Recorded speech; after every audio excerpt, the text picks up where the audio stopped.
everyone, நான் காதம்பரி முருகன்.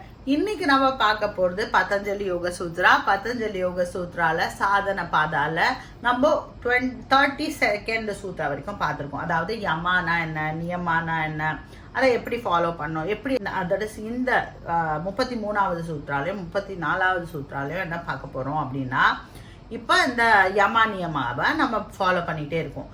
ஆனா திடீர்னு நம்மளுக்கு ஒரு நேர்மறை, அதாவது ஒரு தப்பான எண்ணம் வருது அப்படின்னா அதுக்கு என்ன பண்ணுறது அப்படிங்கிறத பதஞ்சலி இந்த 2 சூத்ரால சொல்லியிருக்காரு. ஸோ ஃபர்ஸ்ட் நம்ம சூத்ரா என்னன்னு பார்ப்போம், அதுக்கப்புறம் அதோட மீனிங் பார்ப்போம், அதுக்கப்புறம் அந்த 2 சூத்ராவும் கம்பைண்டா பதஞ்சலி என்ன சொல்ல வராருங்கிறத பார்ப்போம். ஸோ சூத்ரா நம்பர் 33, விதர்க்க பாதானே பிரதிபக்ஷ பாவனம். இதுதான் 33rd சூத்ரா. ஸோ விதர்க்கானா என்ன அப்படின்னு பார்த்தோம்னா, விதர்க்கானா யோகத்திற்கு நேர்மறையான எண்ணங்கள் அப்படின்னு சொல்லலாம். அதாவது பேஷன், ஏதோ ஒன்றுத்துல ஒரு விருப்பம் வருது நம்மளுக்கு அப்படின்னா.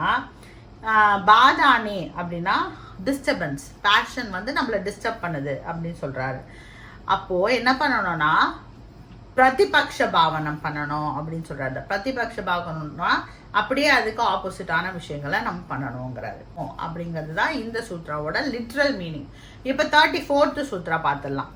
விதர்க்கா ஹிம்சதயஹ கிருத காரித அனுமோதிதா லோப குரோத மோஹா பூர்வகா மிருது மத்யா அதிமாத்ரா துக்க அஞ்ஞானா அனந்த ஃபலா இது பிரதிபக்ஷ பாவனம் அப்படின்னு சொல்றாரு.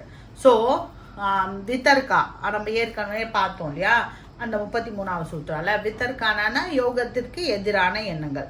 எதிரான எண்ணங்கள் என்னென்ன அப்படின்னு பார்த்தோம்னா, இந்த ஈவில் பேஷன் சொல்லுவாங்க, கொலை கொள்ளை, அப்புறம் அதெல்லாம் யோகத்திற்கு பொய் சொல்றது, அதாவது தப்பான விஷயங்கள், இதெல்லாம் யோகத்திற்கு தடைகள். நம்ம பண்றது, கிருத்தானா நம்ம பண்றது, கரித்தானா மத்தவங்க பண்றத நம்ம பார்த்து அதை தூண்டி விடுறது, இல்ல நம்ம அதை ஒத்துக்கிறது, இது எல்லாமே தப்பு.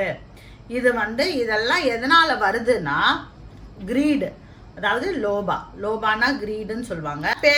பேராசைனாலையும், குரோதானா ஆங்கர் கோபத்தினாலையும், அப்புறம் குரோதா மோகா அப்படின்னா கன்ஃபியூஷன்னாலையும் இல்ல மோகத்தினாலையும் இதெல்லாம் ஏற்படலாம். இது எப்படி வேணா இருக்கலாம், கம்மியா இருக்கலாம், இல்ல மீடியமா இருக்கலாம், மத்தியமா இருக்கலாம், இல்லைன்னா ரொம்ப அளவுக்கு அதிகமான கோபம் வெறுப்பு அதெல்லாமும் இருக்கலாம். ஸோ இப்போ இந்த 3 விஷயத்தினாலையும் இந்த தேவையில்லாத, அதாவது ஏற்கனவே நம்மளுக்கு பதிவுகள் இருக்கு இல்லையா, அதனால நம்மளுக்கு இதெல்லாம் வரலாம். இப்போ இதெல்லாமே தப்பு. இதெல்லாம் என்ன ஆகும்னா அஞ்ஞானா, இது ஒரு இக்னரன்ஸ்னால வருது. இதெல்லாம் இது என்ன பண்ணும், அனந்த ஃபலா, எக்கச்சக்கமான இன்ஃபைனட் அனந்த ஃபலானா இதெல்லாம் எல்லையில்லா துன்பத்தை தரும் அப்படின்னு சொல்றாங்கன்னு வச்சுக்கலாம். பேராசை இருந்ததுன்னா நம்ம என்ன பண்ணணும், அவங்கள பார்த்து நம்ம பொறாமப்படாம அவங்க வளர்ச்சியை பார்த்து நம்ம சந்தோஷப்படணும். அதே மாதிரி கோபம் இருந்ததுன்னா அந்த இடத்துல நம்ம ஒரு அன்பை செலுத்தணும். அந்த மாதிரி நம்ம எல்லாத்துக்கும் அறியாம இருந்ததுன்னா நம்ம அந்த அறியாமையை தெளிவுபடுத்திக்கணும்.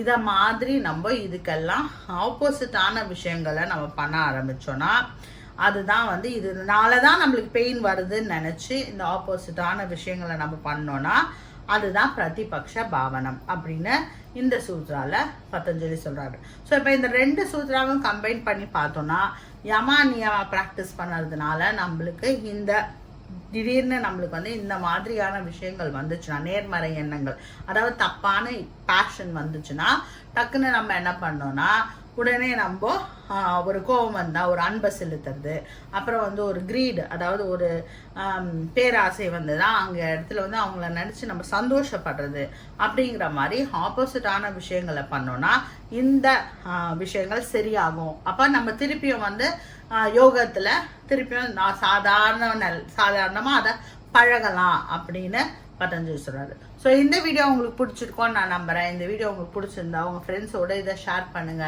இதே மாதிரி அடுத்தடுத்த வீடியோஸை பார்க்கறதுக்கு இந்த சேனல்ல சப்ஸ்கிரைப் பண்ணிக்கோங்க. பதஞ்சலி யோக சூத்ராவை இந்த வருஷம் நம்ம முடிக்க ட்ரை பண்ணலாம். Be happy, make others happy. வாழ்க வளமுடன்.